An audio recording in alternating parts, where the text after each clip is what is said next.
Hi there BookTube, it's Eleanor here, and if you saw the thumbnail for this, you will be right in thinking, that is too many books to take on holiday for a week, Eleanor. And yes, you are right, I need some help. I'm going away on Christmas Day with my husband and my daughter to Tenerife for a week, and I need to pick some books and I am struggling. I am procrastinating, I cannot decide, there is too much choice, I am struggling to focus. So I've sat myself down and given myself a good talking to, and I've decided that I'm feeling like light contemporary adult fiction with that sort of romantic chick lit, if you will, feel is what I'm probably going to want to read on holiday when I'm sitting around the pool, hopefully if it's warm enough.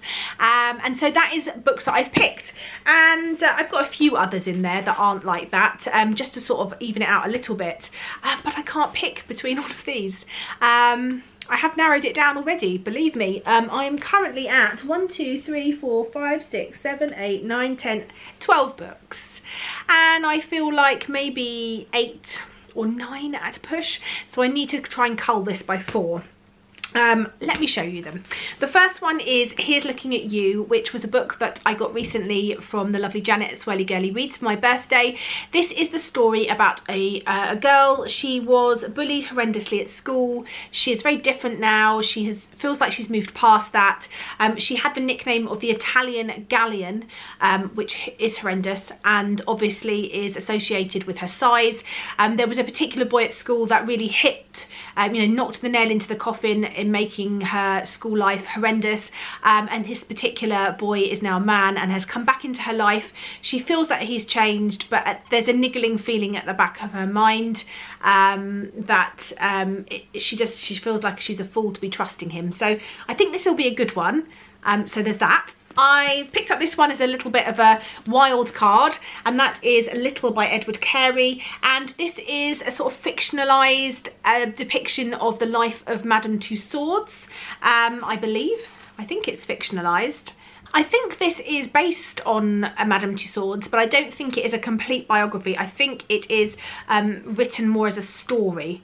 Correct me if you read this and I'm wrong, but it just has rave reviews. Margaret Atwood has said, don't miss this eccentric charmer narrated by Madame Tussauds of Waxworks fame. I just think this is going to be really good, and maybe a bit different from the other books that I'm thinking of taking, so maybe one that I can dip in and out of as well. Next, I've picked a book that I have read, another book by this author called When It's Real. It's a page turner. Erin Watt has written a book called One Small Thing.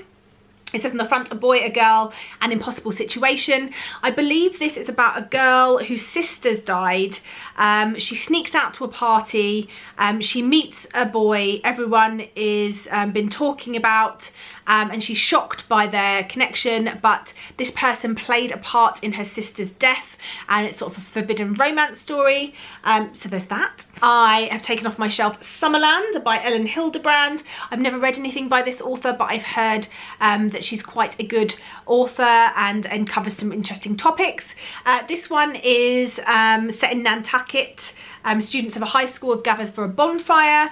It's about a graduation ceremony but ends in tragedy. All car crash, leaving someone's twin brother in a coma. And there's a lot of emotion that obviously goes, and it's about as this summer unfolds and things start to unravel. So this might be an interesting one. There's a YA Summer of Salt, which I believe is by Katrina Leno and is more of a hard-hitting book. This has, I believe, some magical realism in there, but is looking at tragedy. Wow, there's a lot of books here that are meant to be chick-litty reads, but seem to have a lot of tragedy in. So there's this one. I am one of those people that actually quite enjoys a Nicholas Sparks book. It's been long enough now since the last one I read that I feel like I'm emotionally prepared for another. This one is See Me by Nicholas Sparks. It says Colin Hancock is given a second chance at his best shot. At 28, he's focused on getting his teaching degree and avoiding all the places and people that proved so destructive in the past. The last thing he's looking for is a serious relationship, but when he crosses paths with Maria Sanchez one rain-swept night, his carefully structured life is turned upside down, and when Maria, a hard-working lawyer, meets Colin, she begins to question every notion she has ever had about herself and her future and what truly makes her happy. Before the couple has a chance to envision a life together, menacing reminders of events from Maria's past begin to surface, and as the threat of violence begins to shadow her every step, she and Colin will be pushed to breaking point. It says here that it's a story of obsession, reinvention and love, and it's Nicholas Sparks, so hopefully it'll hit me in all the feels. The next is a page turn book, and it is The Longest Holiday. I am going on holiday after all, and this is about Laura.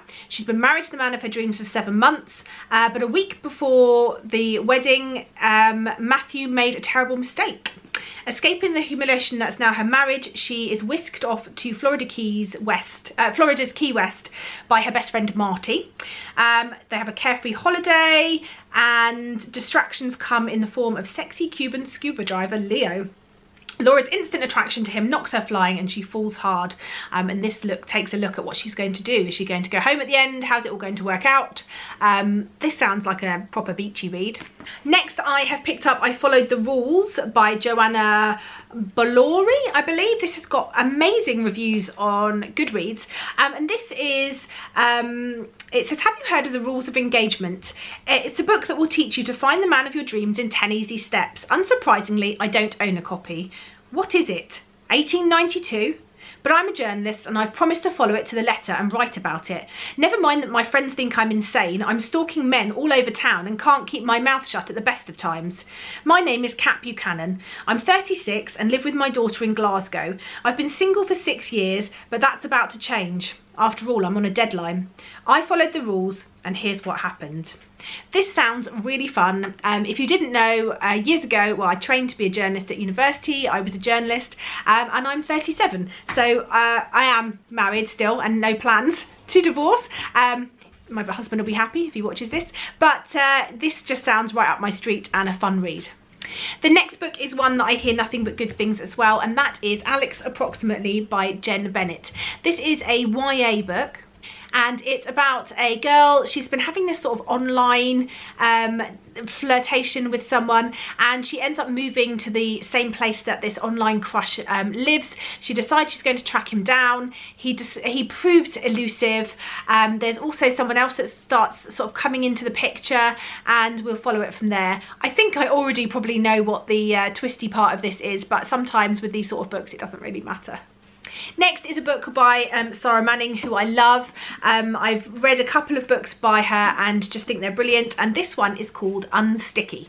This is a story of a 20-something, and she's sort of getting fed up with that sort of party scene, rock stars, getting dumped, fooling around. And so when she falls and starts going out with an older man who is an art dealer, I think, her life changes quite dramatically, and she moves on from this sort of party scene more to sort of cocktails and things.